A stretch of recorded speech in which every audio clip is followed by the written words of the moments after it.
May insidente na naman ng pananaksak sa Cavite. Nangyari po yan sa labas ng paaralan kung saan 17 anyos ang biktima at 15 anyos ang nanaksak. Nakatutok si Von Aquino.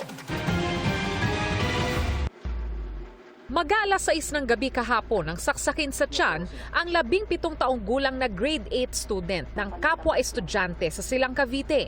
Base sa police report na nakuha ng GMA News, nagkainitan ang 2 menor de edad hanggang sa nagpakawala ang biktima ng magkakasunod na suntok sa suspect.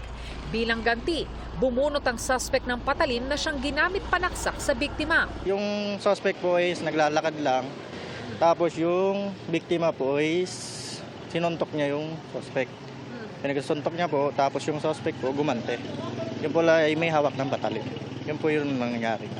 Tapos yun, bigla nang tumakbo yung suspect. Sinubukan anya nilang awatin ng dalawa pero Hindi po agad kami nakalapit eh.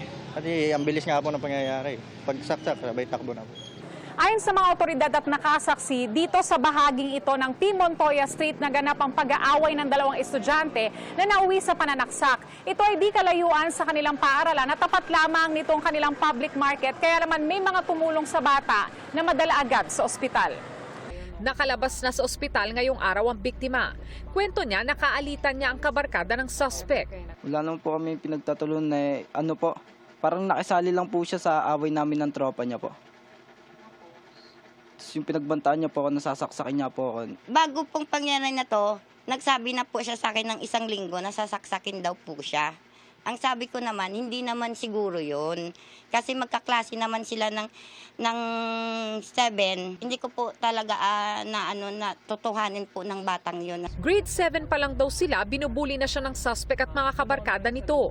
Yung time na po yan, pinagtitripan po ako nila. Parang pag nagtetest po, pinagtatawanan po ako nila. Tapos binebeltokan po ako. Parang happiness nila ako.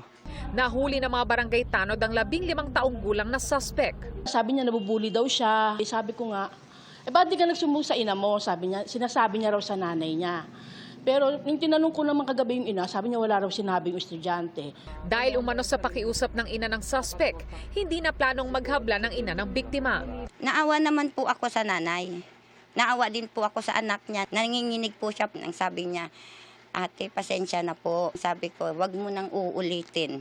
Sa isang pahayag, nilinaw ng Emilia Ambalada Poblete Integrated High School na nangyari ang insidente matapos ang klase at sa labas ng eskwelahan. Nasa kustodiya ng DSWD ang estudyanteng suspect habang ipinapatupad ang legal at child protection procedures.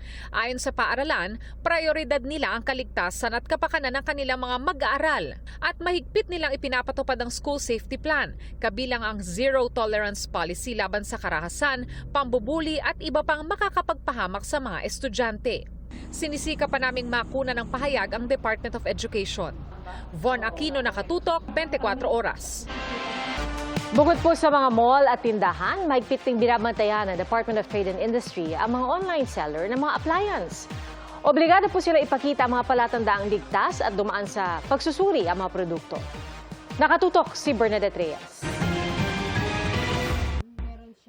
Pasado ang mga produktong sinilip ng Department of Trade and Industry o DTI sa surprise random inspection nito sa isang department store sa Pasig City. Makikitang maayos ang kalidad ng mga imported kung saan may legit na ICC sticker. PS marking naman ang makikita sa mga dekalidad na local products. Importante po ito para we can make sure na yung mga appliances na binibili nila are pasado sa standard set by the DTI. Kasi mahirap na po ang mga appliances ngayon. Nakakakos na siya ng sunog, nakakakos rin siya ng aberya. They should also check sa ICC app na yung PS mark ay authentic. Kadalasan, pag namimili tayo ng mga appliances o electrical products, sa presyo tayo tumitingin. Pero payo ng DTI, siguraduhin din ang kalidad ng mga produkto. Ang extension cord kagaya nito, merong PS marking na nagpapatunay na pasado ito sa quality standards. Pero hindi lang sa mga ibinebenta sa mga mall at tindahan ang binabantayan. Pati mga ibinebenta online tulad ng mga appliances, dapat may mga palatandaang pasado sa quality standards para hindi masayang ang inyong pagbili tulad na nangyari kay Leonora. Sabi ko, ano ba yan? Sana bago kayo magbenta, siguraduhin yung buo. Kasi nakakadismaya yan sa mga customer, di ba po? Kasi hindi na siya uulit para bumili. tinapong ko. Mahalaga yan lalo't marami na silang bumibili ng appliance online. Makikita mo naman kung ano siya matibay or di ba? Kahit sa mga wiring, makikita mo siya. Siguro pag busy ka, hindi ka makalabas, so pwede ka mag-online. Kaya may hakbang na rin ang DTI para sa online sellers. We have a department order that's requiring po yung mga shopping platforms natin na i-display at yung mga online merchants natin na i-display yung kanilang lisensya, PS or ICC. Sa tala ng DTI mula 2024 hanggang kasalukuyan, 238 na kumpanya na ang napadalhan ng notice of violation dahil sa hindi pagtalima sa mandatory standards tulad ng kakulangan ng ICC o PS markings. Para sa mga may reklamo, maaaring dumulog sa DTI Hotline 1 DTI o mag-email sa DTI. Bernadette Reyes, Nakatutok, 24 Oras.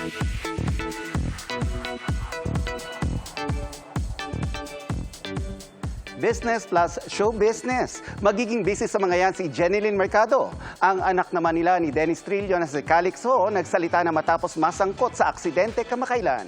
Yan ang aking chika. Full force ang pamilya ni Jenilyn Mercado to show their support sa kanyang bagong business venture. Ang pag-aasikaso niya dyan, dagdag sa pagkakabisihan ni Jen. Marami siyang nakalinyang projects this year.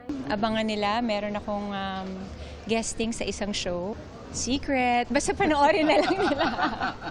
And syempre yung album ko, i-release na namin finally. Natapos na namin after 2 years ng pagre-record.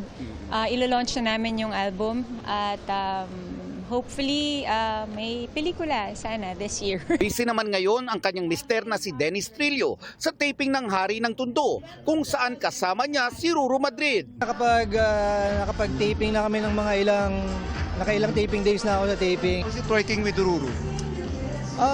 Always a pleasure working with him kasi talagang napaka-dedicated ng bata na yun, napakabait. Wala akong masabi sa work ethics niya at saka sa pakikisama niya sa mga tao. Kinumusta ko rin ang anak nilang si Calix na nakarecover na matapos masangkot sa car accident kamakailan.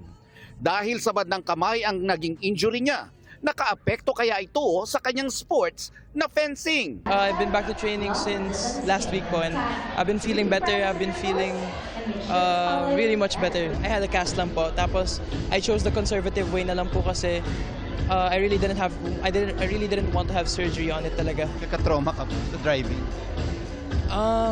No naman po. I just became more aware of my surroundings and siguro not trauma pero I learned so much from it. Okay na, natanggal na yung cast niya and tinatry niya na bumalik ulit sa training. Nagda-drive hindi pa ulit nagda-drive. Hindi namin muna pinapayagan.